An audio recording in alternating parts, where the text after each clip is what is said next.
Hi there. I wanted to talk today about strategies that you can use to help keep yourself safe from a potentially violent encounter. For those of you who don't know me, I've been teaching martial arts for a little over 4 years. I've been studying martial arts for over 30, and in the past I have worked in security and hospitality fields, both in regional New South Wales, where I am now, and also in Sydney, in some of the busiest and most popular nightclubs and pubs that Sydney has to offer. Now, I'm not a professional YouTuber either, just saying. There are a lot of useful videos out there already, with American presenters and presenters from the UK, and there's a lot of useful information there. Guys like M.A.R.S from Urban Combatives, Sergeant Rory Miller, and Nick Wyborn, is someone who I could recommend in Australia. But in terms of videos in the Australian context, there doesn't seem to be a heck of a lot there. So hopefully what I share contributes to threat management more broadly, based on human behavior, but also stuff that's in the Australian context. The first thing we need to think about is our intuition. Okay, our gut feeling. Okay, what's our state like? Before we even step out the door. And this can change anywhere through, from the time you leave to the time you come back home. If you don't want to go out, or you've had a really bad day and, I'm just waiting for someone to say the wrong thing. Not the best place to position yourself in public. It just increases that anxiety, that irritability, that you might get into a violent confrontation, and maybe you shouldn't be there.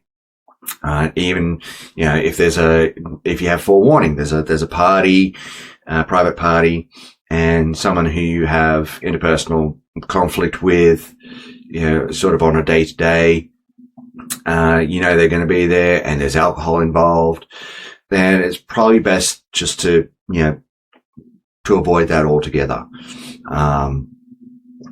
Do something quiet. As Mr. Miyagi once said, the best defense is not to be there. The second factor we have to consider is, sort of the external environment. Okay. Are you going to a pub? Are you going to a nightclub? Are you going to be walking through a park where there's minimal lighting? Is there going to be CCTV? Is there a security or police presence readily available? Knowing where your exits are, what sort of obstacles are there? What's the noise level going to be?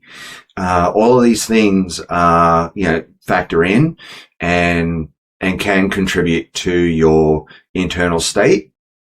So if your energy again changes to where you feel that anxiety is going to come up, then again it's best to just sort of, I'm going to get a taxi and go home. It's not worth prolonging it, again, where alcohol and other substances may be involved. Right. These are the things that you need to consider. This is even before, a situation happens, really. You don't, you're not, I guess the bottom line here is, don't start nothing, there won't be nothing. Right. But now we talk about situational awareness. We're really dialing it in, where you're at words with someone, you're interacting with them. All right. So the first off you have to consider is your own resources, sort of who's around you, who your friends are, who's got your back. But also you have to consider who's around the other person, who's their friend group, what are their numbers, what obstacles are there, what sort of things can be used potentially as weapons. All of these can be quite pivotal, when it comes to, again, your exit strategy, your escape route, but also whether or not, that level of threat, that level of physical threat. Now, by all means, de-escalate where it's possible. And this is where some schools fall short. So some martial arts schools, they only deal with that 20% of, when fists and feet, weapons, all that sort of stuff come into play. By that time, the words are over. Like that limbic system has kicked in. Whether it's I have to prove something to this person, or I have to, the old, fight, flight, or freeze comes into play. So if you're able to find some common ground, if you're able to talk with the other person, as long as there's still talk, there is the opportunity to de-escalate. I'm not saying, I'm not saying, don't respect your own boundaries by all means. But you also have to consider, well, is it worth it? Is it worth losing the war on words? And majority of cases it's not. And until that threat becomes actualized, there's no need to be putting hands on people. And once hands start getting exchanged, that's when we're typically past a point of no return. All right. Using humor in that space is risky. And you contribute to escalating that violence by trying to be, use that humor when you don't know that person. You're back chatting, you're trying to be, that sarcasm, that, all that sort of stuff. You do run risk of escalation. But failing that, and despite your best efforts, haven't tried to there's been no reconciliation, and the other person insists on escalating further, then the best idea is to do a preemptive attack. Action beats reaction every time. So if you can get in there, use force that's proportionate to the threat, and when no other option is available, take it, but only to the point where the threat is neutralized. Okay. Once they're down, or they've gone, no, I don't want a piece of this, then you back off. You get, you find your escape plan, and you take it quickly. Exercise duty of care for yourself, really. Contact 000, check yourself for injuries, that sort of thing.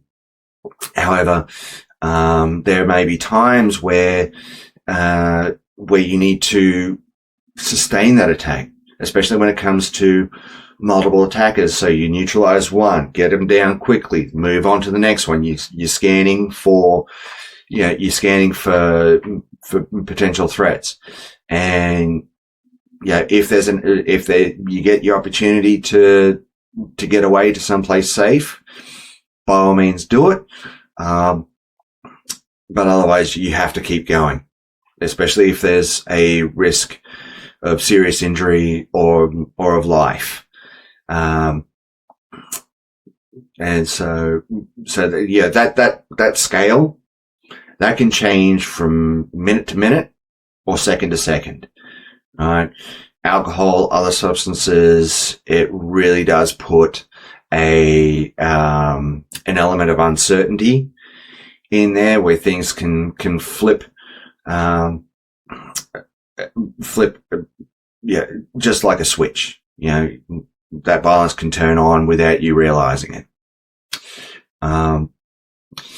So that's really it. The other thing I want to talk about is duty of care. So after the event, especially if you're involved. So again, contact 000. Check yourself for injuries. If you have to go to hospital, go to hospital. If there's video footage, especially if one of your friends has taken the recording, make sure that goes to the police as well in the first instance. Make the statement. Render first aid if it's safe to do so. But also remember that violent encounters are traumatic events. You have that adrenaline dump. So in those instances, talk to a GP, talk to a counselor, talk to someone you trust to debrief. All right. Because keeping it to yourself, can be quite mentally debilitating.